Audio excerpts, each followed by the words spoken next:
હર ઘર તિરંગા અભિયાન 2024 300 મીટરના રાષ્ટ્રધ્વજ સાથે ભુજમાં તિરંગા યાત્રાનો સાંસદ શ્રી વિનોદ ચાવડાએ પ્રારંભ કરાવ્યો। વિદ્યાર્થીઓ અને જવાનોના દેશભક્તિના નારાથી શહેરના મુખ્ય માર્ગો ગુંજી ઉઠ્યા। તિરંગા યાત્રાના માધ્યમથી શહેરવાસીઓને હર ઘર તિરંગા અભિયાનમાં જોડાવવા અનુરોધ કરાયો। હર ઘર તિરંગા અભિયાન અંતર્ગત આજરોજ ભુજ જ્યુબિલી ગ્રાઉન્ડ ખાતેથી 300 મીટર લાંબા રાષ્ટ્રધ્વજ સાથેની તિરંગા રેલીનો સાંસદ શ્રી વિનોદભાઈ ચાવડાએ લીલીઝંડી આપીને પ્રારંભ કરાવ્યો હતો।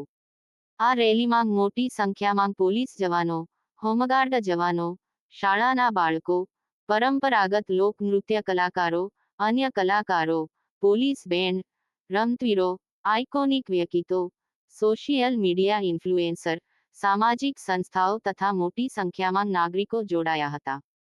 રાષ્ટ્રીય સ્વતંત્રતા પર્વની ઉજવણીના ભાગરૂપે માનનીય વડાપ્રધાનશ્રીના હર ઘર તિરંગા ના દેશવ્યાપી અભિયાન અંતર્ગત ભુજ જ્યુબિલી ગ્રાઉન્ડ ખાતેથી ઓલ્ડફ્રેડ હાઈસ્કૂલ સુધી જિલ્લા કક્ષાના કાર્યક્રમ અંતર્ગત તિરંગા યાત્રાનું આયોજન કરાયું હતું।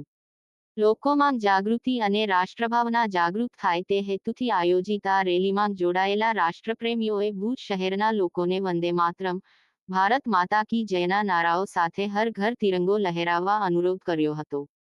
રેલીને પ્રસ્થાન કરાવતા સાંસદ શ્રી વિનોદભાઈ ચાવડાએ જણાવ્યું હતું કે તિરંગો આપણી શાન છે, આપણું અભિમાન છે। વડાપ્રધાન શ્રી નરેન્દ્રભાઈ મોદીના નેતૃત્વમાં હર ઘર તિરંગા અભિયાન ચાલી રહ્યું છે ત્યારે કચ્છવાસીઓ પણ આ અભિયાનમાં સહભાગી બનીને પોતાનો રાષ્ટ્રપ્રેમ વ્યક્ત કરે। આજની તિરંગા યાત્રામાં મોટી સંખ્યામાં જોડાયેલા નાગરિકો, વિદ્યાર્થીઓ, રમતવીરો વગેરેને અભિનંદન પાઠવ્યા હતા। હર ઘર તિરંગા અભિયાનમાં આસપાસના દરેક નાગરિકોને ઉત્સાહથી જોડાવવા અપીલ કરતા તેમણે કચ્છવાસીઓને રાષ્ટ્રધ્વજને પૂરા માન સાથે ઘર, દુકાન, વાણિજ્ય સંકુલો, સામાજિક સંસ્થાઓ વગેરે પર લહેરાવી દેશભાવના પ્રગટ કરવા જણાવ્યું હતું। આ પ્રસંગે ધારાસભ્ય શ્રી કેશુભાઈ પટેલે જણાવ્યું હતું કે આ સમગ્ર અભિયાન થકી દરેક નાગરિકમાં રાષ્ટ્રભાવના પ્રબળ બને તથા સમાજમાં એકતા, સમરસતા વધે તે હેતુથી વડાપ્રધાનશ્રી દ્વારા સમગ્ર દેશમાં હર ઘર તિરંગા તથા તિરંગા યાત્રા અભિયાન શરૂ કરવામાં આવ્યું છે।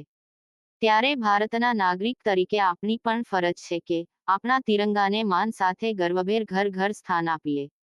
દેશને ઝાંકપ લાગે તેવા કૃત્ય ન કરવા તથા કોઈ કરતું હોય તો તેને રોકવા સમર્થ બનવા તેમણે અનુરોધ કર્યો હતો। આવનારી પેઢી દેશનું ભવિષ્ય હોવાથી તેઓ દેશની આઝાદીની કિંમત સમજે તથા દેશના ઉજ્જવળ ભવિષ્યને ઘડવા પ્રબળ રાષ્ટ્રભાવના સાથે સહયોગ આપે તેવો અનુરોધ કર્યો હતો। જ્યુબિલી ગ્રાઉન્ડથી પ્રસ્થાન થયેલી રેલી વંદે માતરમના જયઘોષ સાથે શહેરના મુખ્ય માર્ગ પરથી પસાર થઈને હમીરસર કાંઠે ગાંધીજીની પ્રતિમા પાસે પૂર્ણ થઈ હતી।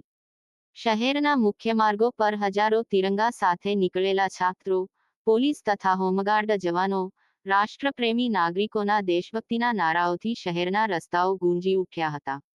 કલેક્ટર શ્રી અમિત અરોરાએ સ્વાગત પ્રવચન કરતા નાગરિકોને મોટી સંખ્યામાં આ અભિયાનમાં સહભાગી થવા અનુરોધ કર્યો હતો।